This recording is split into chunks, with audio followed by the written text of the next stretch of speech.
Assalamu alaikum. My name is Muhammad Ali Haider, and today I will be giving lecture this on pharmacology. This will be lecture number 13. Let's start. Uh, Partial agonist. Based on the maximal pharmacological response that occurs when receptors are occupied, agonists can be divided into two classes. Partial agonists produced a lower response at full receptor occupancy than do full agonists. Partial agonists produce concentration effect curves that resembles those observed with full agonists in the presence of an antagonist that irreversibly blocks some of the receptor sites. Failure of a partial agonist. It is important to emphasize that the failure of partial agonists to produce a maximal response is not due to the decreased affinity for binding to receptors. Indeed, a partial agonist inability to cause a maximal pharmacological response, even when present at high concentration that saturates binding to all receptors, is indicated by the fact that partial agonists competitively inhibit the response produced by a full agonist.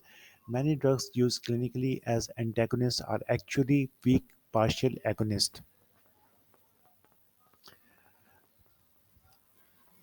Partial agonist benefits. Partial agonism can be useful in some clinical circumstances. For example, buprenorphine, a partial agonist of opioid receptors, is generally safer analgesic drug than morphine because it produces less respiratory depression in overdose. Buprenorphine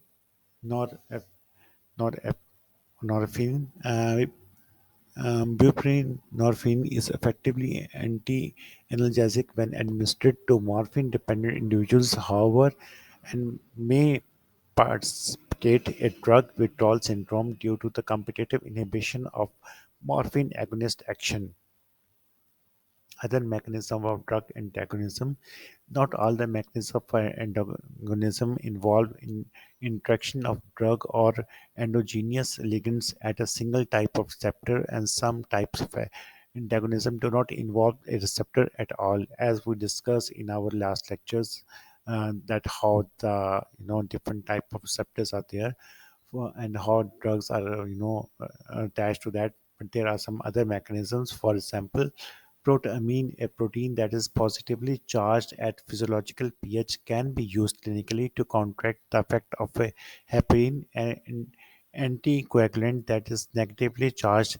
In this case, one drug acts as a chemical antagonist of the other simply by ionic binding that makes the other drug unavailable for interaction with protein involved in blood clotting.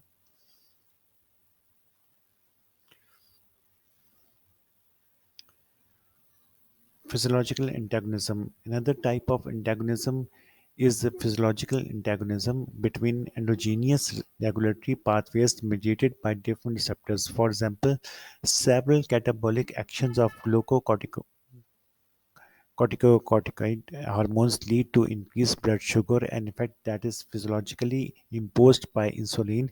Although glucocorticoids and insulin act as an quite distinct receptor effector systems, the clinicians must sometimes administer insulin to oppose the hyperglycemic effect of glucocorticoid hormone, whether the latter is elevated by endogenous synthesis, for example, a tumor of the adrenal cortex, or as a result of glucocorticoid therapy.